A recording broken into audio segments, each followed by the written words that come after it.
Mr. Dassen, can you give us a summary of the first quarter results 2023? Sure. Net sales for the quarter came in at 6.7 billion euros, higher than guided, primarily as a result of higher EUV and DUV revenue, both driven by faster installation in the field of our systems, and also driven by, in a number of cases, earlier acceptance of the tool by our customers. Included in the 6.7 billion is 1.4 billion of installed base revenue. That is lower than we guided, and that is primarily as a result of lower upgrades, lower upgrade demand from our customers. Fast shipment, obviously a topic that we have been talking about quite a bit in previous quarters. As you might recall, we had 3 billion of delayed revenue from shipments coming out of Q4 into Q1. At the end of Q1, we have about 1.5 billion of delayed revenue that is going to be recognized in subsequent quarters. Why lower? Why 1.5 versus the 3 billion? Couple of reasons. One reason is actually what I discussed earlier on, which is the earlier acceptance of the customer and the faster installation. But also, as you might recall, we said that in Q4 we really prioritized shipment over system starts. And why was that? Because customers were asking for it. They wanted to have the tools earlier. And secondly, also for operational efficiency reasons. Gross margin for the quarter, 50.6%. Again, higher as a result of the things I just mentioned. So higher because of higher EUV revenue and higher immersion revenue, and a little bit compensated by the fact that we had lower upgrade business. So that gets you to the 50.6%.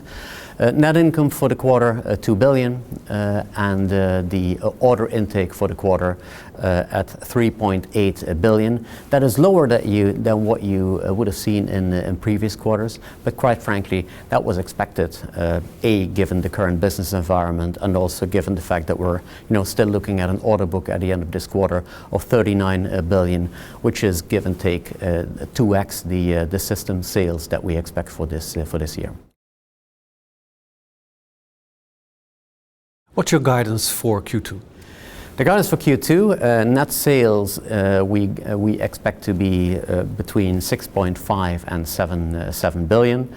Installed base revenue as part of that, approximately 1.3 billion. And we expect a gross margin for the quarter between 50 and 51%. Have there been any changes in the business environment? We continue to see the macro trends that we talked about last time. Higher interest rates, inflation, fear of recession in some parts of the world, and the geopolitical tension. So they continue to be there. If you then translate that to the semiconductor space, we do see in certain segments, in certain end market segments, indeed we do see that that the industry is trying to manage the inventory levels down. So how does that translate into litho demand is then the question. Well, I think what we notice is that some major customers are indeed delaying the timing of their demand for certain tools. So that happens. Whilst we see other customers actually picking up that shift. So in that sense, for us, we still end up in a situation that supply is still the main constraint that we have. So demand is still higher than supply, albeit at a slightly lower cushion level, if you like, than we had last quarter, but it's clearly still there. So the number one objective for us is still to make sure that we optimize supply, and that indeed we can deliver, and that we can live up to the expectations that are out there. If you then look specifically at the different segments, for both memory and logic customers, we do see customers making the strategic investments for technology transition. So that is clearly happening. For memory customers, we do see them, limiting their capex, lowering their wafer output, which clearly is driving towards lowering the inventory level in the entire system. We see some of that behavior also in certain segments of logic, but quite frankly, we also in logic see that in certain segments demand remains very, very strong. Particularly, I would say in the space of mature nodes, and then particularly where that requires deep UV. Specifically, as it relates to China, as you would have seen, China accounted for about 8% of system sales in Q1. We also told you last time that domestic China accounts for more than 20% in our backlog, and that continues to be the case at the end of the backlog for the backlog at the end of Q1. So I think it's reasonable to assume that we will see a commensurate allocation to Chinese customers for the entire year. So that means that you will see a significant pickup of the sales into domestic China for the quarters to come this year. How do all these developments translate into your outlook? I would say the outlook for 2023 essentially remains unchanged.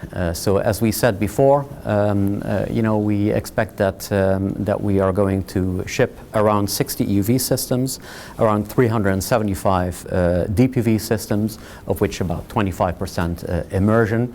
And that continues to be our expectation. And that translates into the growth numbers that we gave you last time, which is 40% growth in EUV, a 30% growth in the non-EUV business, and around a 5% increase in the installed base business. And that all translates into a growth expectation for the year in comparison to 2022 of more than 25%. Underlying assumption there is that the fast shipment value that we received from 2022 in 2023 will be similar to what we see getting out of the year, out of 23 into 24, so about a 3 billion number. That would be the underlying assumption for that expectation. With the recent communication from the Dutch government on export controls, can you provide an update on the expected impacts to your deep UV business? We're still waiting for the final detailed guidance from the Dutch authorities, but as we said before, this is really geared towards advanced semiconductor manufacturing. That's what it's looking at. What this does for us is that we expect that we will require export control licenses or export licenses for advanced immersion tools. And our interpretation of advanced immersion tools would be, for the NXT 2000 and subsequent versions. What do we expect this will do? Well, if you look at some of the circumstances, so if we look at what the Dutch government published so far, our interpretation of the export or the export license rules. If you look at the current climate, but also if you look at the way we model our expectations on a go-forward basis, right, and that is really, based on worldwide demand for litho. It's not based on geographic distribution. Then, based on that, we would say that we believe the impact on our guidance for 2023, or on the scenarios that we modeled both for 25 and 2030, we do not expect that impact to be material on those expectations. Let's have a look at gross margin. Are there any changes to your expectations for gross margin this year?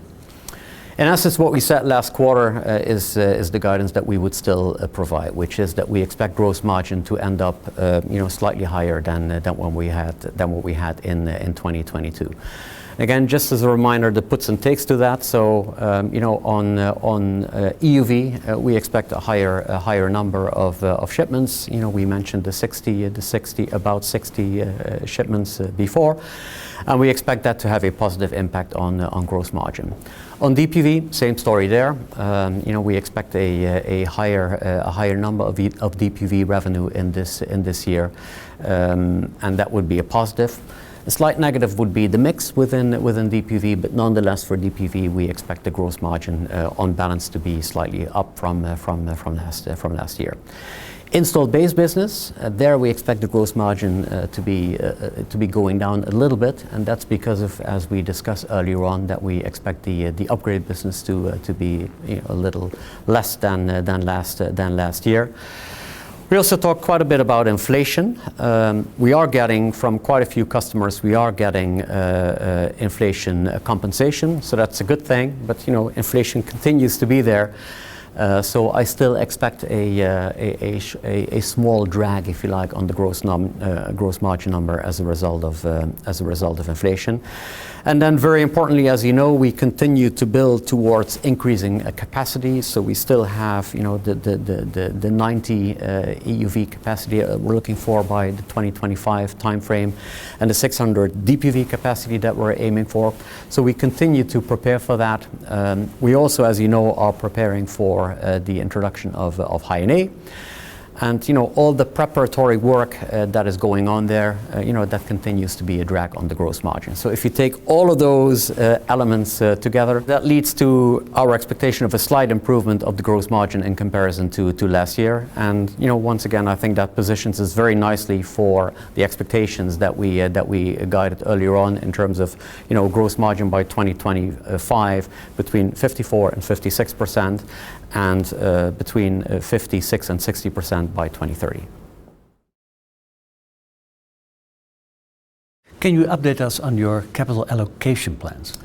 I mean, you know, we continue to expect significant generation of cash in the years to come. And the policy hasn't changed. And the policy, just as a reminder, you know, whatever cash is being generated, first off, we will apply that to the business needs. So whatever capex or whatever we would need, that will be funded from the free cash flow that is being generated by the business. And then whatever remains will be available to the shareholders. And that will be available through a combination of growing dividends, and then whatever is available would be allocated to share buybacks. If you look at the current environment and the current environment in the semiconductor industry that we talked about earlier on, you know, you do see that, you know, all the elements, all the players in the value chain, they're really managing their cash quite diligently. So I think it's fair to assume that that will have some negative impact on our free cash flow generation in the year. And also, you know, in the current environment, we believe it is prudent that we maintain a higher level of cash than you would typically see us do. So that's a combination, I think, that we're looking at. As it relates to dividends, you know, we paid an interim dividend in Q1 of 1.37 euros per ordinary share. And that was, you know, as it relates to 2020, to the year 2022, that was the third interim dividend that we paid for the same amount. So 3 times 1.37. And that means that we're going to propose to the AGM to pay a final dividend of 1.69 euros per ordinary share. What are your expectations on demand and your business beyond 2023? You know, at the Investor Day last year, we very much talked about the megatrends. So what are the megatrends that are going on? And I think the implications that we were derived from that were a broadening application space of semiconductors. And those secular trends that we discussed there, you know, they continue to fuel the demand for our systems. They continue to fuel the demand for service. So we think all of that is very clearly intact. That also means that we continue to drive the capacity expansions that we've talked about before, 90 EUV, 600 DUV systems. So we continue to be on that track, working very, very closely with our supply chain to get that done. And we believe that with that you know, capacity expansion and with the very strong secular growth drivers, you know, that we will be able to capture the opportunities and the growth opportunities that the market and the macro environment is going to present us on a go-forward basis.